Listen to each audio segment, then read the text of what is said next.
Video शुरू करने से पहले हम आपसे माफ़ी चाहते हैं कि कुछ निजी कारणों के कारण हम कुछ समय तक आपको वीडियो नहीं दे पाए। अब वीकली 2 वीडियो आपको मिलते रहेंगे। बच्चे चाहे छोटे होते हैं, लेकिन उनकी पोषण संबंधी ज़रूरतें छोटी नहीं होती। बड़ों को पोषण अपने शरीर को मेंटेन करने और ऊर्जा पैदा करने के लिए चाहिए, जबकि बच्चों को मेंटेनेंस और ऊर्जा के साथ-साथ विकास भी चाहिए। उनका सही शारीरिक और मानसिक विकास हो, उसके लिए उनको सही संतुलित पौष्टिक आहार चाहिए। एक सही संतुलित पौष्टिक आहार क्या होता है? उसमें कौन-कौन से पोषक तत्वों का होना ज़रूरी है और उन पोषक तत्वों के कौन-कौन से कुदरती स्रोत हैं, ये आपको पता होना ही चाहिए। तो आइए जानें।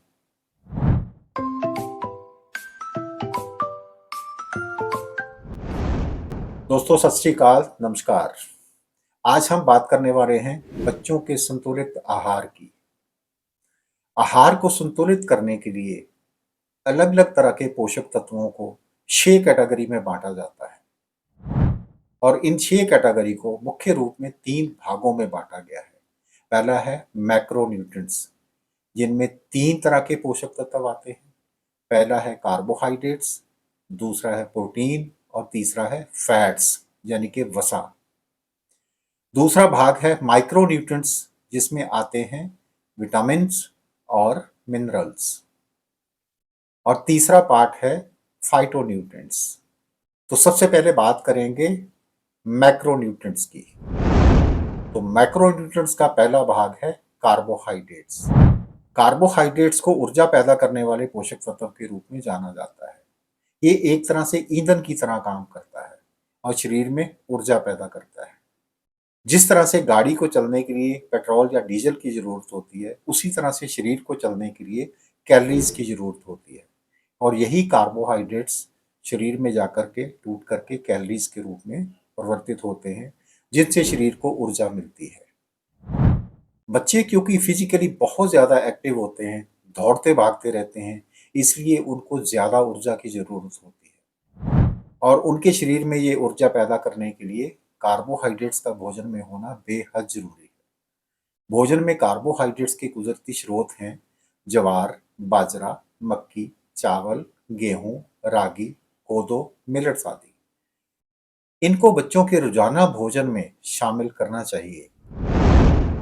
मैक्रोन्यूट्रिएंट्स का दूसरा भाग है प्रोटीन।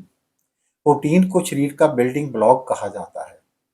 जिस तरह से एक मकान बनाने के लिए बाकी मटेरियल में सबसे ज्यादा ईंटें लगती हैं, कुछ ऐसा ही रोल हमारे शरीर में प्रोटीन का है। शरीर के सेल बनने के लिए सबसे ज्यादा प्रोटीन की जरूरत होती है। बच्चों का क्योंकि तेजी से शारीरिक विकास हो रहा होता है और उनके शरीर में तेजी से सेल बनते हैं और इन सेल्स को बनने के लिए बच्चों को ज्यादा मात्रा में प्रोटीन की जरूरत होती है। प्रोटीन के कुदरती स्रोत हैं सभी प्रकार की दालें, जैसे काले चने, सफेद चने, उड़द, मसूर, मोठ, हरे मूंग, तुअर, राजमा इत्यादि। अगला इसका सोर्स है नट्स, जिसमें आ जाती है मूंगफली, बादाम, अखरोट, काजू, पिस्ता इत्यादि। और इसका सोर्स है ऑयल सीड्स, जिनमें आ जाते हैं तिल, अलसी, सरसों इत्यादि। और नेक्स्ट इसका पार्ट है हरी पत्तेदार सब्जियां। इनमें भी कुछ मात्रा में प्रोटीन होता है। तो बच्चों का सही संतुलित शारीरिक विकास हो, उसके लिए इन सभी चीजों को बच्चे के रोजाना भोजन में शामिल करना चाहिए। मैक्रोन्यूट्रिएंट्स का तीसरा भाग है वसा यानी कि फैट। फैट को आगे फिर 3 भागों में बांटा जाता है: omega 9 fatty acids, omega 6 fatty acids और ओमेगा 3 फैटी एसिड्स। ओमेगा 9 और ओमेगा 6 बॉडी में जाकर के कैलोरीज के रूप में ही टूटती हैं। 1 ग्राम वसा में 9 कैलोरी होती है और ये ईंधन की तरह ही इस्तेमाल होती है। लेकिन ओमेगा 3 फैटी एसिड्स शरीर के निर्माण में काम आता है। हर एक इंसान के दिमाग के सेल ओमेगा 3 फैट से ही बनते हैं और साथ ही साथ हर एक शरीर के सेल की बाहरी झिल्ली जो है, उसमें भी ओमेगा 3 फैट्स का योगदान है। ओमेगा 3 फैटी एसिड्स को best for heart, and good for health कहा जाता है। तो बच्चों का सही मानसिक विकास हो, शारीरिक विकास हो, उसके लिए उनके भोजन में ओमेगा 3 फैटी एसिड्स का होना बेहद ज़रूरी है। ओमेगा 3 फैटी एसिड्स के सोर्स हैं बादाम, अखरोट, अलसी और हरी पत्तेदार सब्जियां। अब आते हैं भोजन के दूसरे भाग यानी कि माइक्रो न्यूट्रिएंट्स पर। ये ऐसे पोषक तत्व हैं जिनकी जरूरत तो कम मात्रा में पड़ती है, लेकिन ये है बहुत महत्वपूर्ण। जिस तरह बिल्डिंग बनाते समय बाकी चीजों के मुकाबले सीमेंट कम मात्रा में चाहिए होता है, लेकिन उसके बगैर मजबूत बिल्डिंग खड़ी नहीं की जा सकती, उसी तरह से ये माइक्रो न्यूट्रिएंट्स चाहे कम मात्रा में ही चाहिए, लेकिन हैं बहुत ही महत्वपूर्ण। इन माइक्रो न्यूट्रिएंट्स को दो भागों में बांटा जाता है। पहले हैं विटामिन और दूसरे हैं मिनरल्स। तो पहले बात करते हैं विटामिन की। बच्चों के शरीर के विकास और उसके शरीर को मजबूत बनाने के लिए 13 तरह के विटामिन की जरूरत होती है। जैसे माना जाता है कि विटामिन ए आंखों के लिए बेहद जरूरी है, इसी तरह से 8 तरह के विटामिन बी अलग अलग तरह के हार्मोन बनाने के लिए और शरीर में ऊर्जा पैदा करने के लिए जरूरी होते हैं। विटामिन सी और विटामिन ई रोग प्रतिरोधक क्षमता के लिए जरूरी है। विटामिन डी और विटामिन के हड्डियों को मजबूत बनाने के लिए और सभी मसल्स को सही ढंग से काम करने के लिए बेहद जरूरी है। विटामिन के कुदरती स्रोत हैं सभी प्रकार के फल, नट्स, ऑयल सीड्स और हरी पत्तेदार सब्जियां। तो बच्चों के भोजन में इन सभी को सही मात्रा में शामिल करना चाहिए। माइक्रोन्यूट्रिएंट्स का अगला भाग है मिनरल्स। हर एक इंसान के शरीर को 60 तरह के मिनरल्स की जरूरत होती है। मजबूत हड्डियों के लिए कैल्शियम, मैग्नीशियम, फास्फोरस की जरूरत पड़ती है। खून बनने के लिए लौह तत्व यानी कि आयरन की जरूरत होती है। इसी तरह से शरीर के अलग अलग अंगों को सही ढंग से काम करने के लिए अलग अलग तरह के मिनरल्स की जरूरत पड़ती है। मिनरल्स के कुदरती स्रोत हैं सभी प्रकार की हरी सब्जियां, जिनको 3 भागों में बांटा जाता है। जड़ों से पैदा होने वाली सब्जियां, जिसमें आलू, शलगम, गाजर, मूली, चुकंदर इत्यादि शामिल होते हैं। दूसरा है तने से बनने वाली सब्जियां, जिसमें पालक, बथुआ, धनिया, सरसों का साग इत्यादि आते हैं।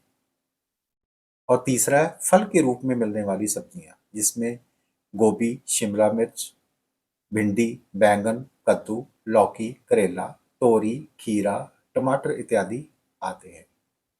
इनमें से कुछ को कच्चा सलाद के रूप में खाया जाता है और कुछ को सब्जी के रूप में पका करके खाया जाता है। तो बच्चों के भोजन में ये दोनों तरह से ही शामिल होना चाहिए। पोषक तत्वों में अगला भाग है फाइटोन्यूट्रिएंट्स। फाइटोन्यूट्रिएंट्स फलों, सब्जियों, अनाजों, दालों, नट्स इत्यादि के छिलकों में जो कुदरती रंग पाए जाते हैं, इनमें मिलते हैं। ये शरीर की रोग प्रतिरोधक क्षमता को बढ़ाते हैं और बहुत सारी गंभीर बीमारियों से शरीर को बचाते हैं। इसीलिए पूरी दुनिया के हेल्थ एक्सपर्ट्स 7 रंग का खाना खाने की लिए सलाह देते हैं। इसके लिए जरूरी है कि बच्चों को फल, सब्जियां, अनाज, दालें, नट्स इत्यादि छिलके सहित ही दिए जाएं, ताकि उनको पर्याप्त मात्रा में फाइटोन्यूट्रिएंट्स मिल पाएं और उनकी रोग प्रतिरोधक क्षमता जो है वो स्ट्रॉन्ग, मजबूत बने। संतुलित आहार का एक और बहुत ही महत्वपूर्ण भाग है फाइबर। ये कोई न्यूट्रिएंट तो नहीं है, लेकिन पोषक तत्वों को शरीर में सही ढंग से इस्तेमाल और अब्जॉर्ब होने के लिए ये एक महत्वपूर्ण भूमिका निभाता है। ये पाचन क्रिया में बहुत ही मददगार है और हमारे गट एरिया के गुड बैक्टीरिया के लिए बेहद ज़रूरी है। ये उसका भोजन भी है और उसको मेंटेन रखने के लिए भी बेहद ज़रूरी है। ये 2 भागों में बाँटा जाता है, वाटर सॉल्यूबल यानी कि पानी में घुलने वाले फाइबर और दूसरा नॉन सॉल्यूबल यानी कि पानी में ना घुलने वाले फाइबर। तो दोनों तरह के फाइबर्स का हमारे भोजन में होना बेहद ज़रूरी है और ये हर तरह के खाने में कुदरत ने भर-भर के दिए हैं। हमें इसकी पर्याप्त मात्रा में बच्चों को देने के लिए सिर्फ़ करना मात्र ये है कि हम हर एक सब्ज़ी, हर एक फल, नट्स, दालें, अनाज बच्चों को छिलकों सहित ही दें। तो पर्याप्त मात्रा में फाइबर अगर मिलते हैं तो पाचन क्रिया बिल्कुल दुरुस्त होती है और पोषक तत्व सही ढंग से शरीर में अब्जॉर्ब होते हैं। तो इस तरह से एक पौष्टिक आहार में ये 6 कैटेगरी के पोषक तत्व यानी कि कार्बोहाइड्रेट्स, प्रोटीन, वसा, विटामिन्स, मिनरल्स, फाइटोन्यूट्रिएंट्स पर्याप्त मात्रा में होना चाहिए और साथ ही सभी में शामिल हैं फाइबर्स। तो इस तरह से अपने बच्चों को एक संतुलित आहार दें और उनको सेहतमंद बनाएं ताकि उनका सही शारीरिक और मानसिक विकास हो। दोस्तों, ये जानकारियाँ अगर अच्छी लगी हों तो वीडियो को लाइक करिए, दूसरों के साथ शेयर करिए ताकि ज़्यादा से ज़्यादा लोगों तक ये जानकारियाँ पहुँचे और वो इसका फ़ायदा उठा सकें। अपनी राय एक प्यारे से कमेंट के रूप में ज़रूर लिखिए। चैनल को अगर सब्सक्राइब नहीं किया है तो अभी कर लें। बेल आइकन को दबा करके ऑल को दबाना ना भूलें ताकि आने वाले वीडियोस के सभी नोटिफिकेशन आपको मिलते रहें और आपको चैनल ढूंढना भी नहीं पड़े और सभी वीडियो आप देख पाएँ और इन जानकारियों के लाभ उठा पाएँ। सो मिलते हैं एक अगली वीडियो में एक और नई जानकारी के साथ। तब तक के लिए दीजिए इजाज़त। सत श्री अकाल, नमस्कार।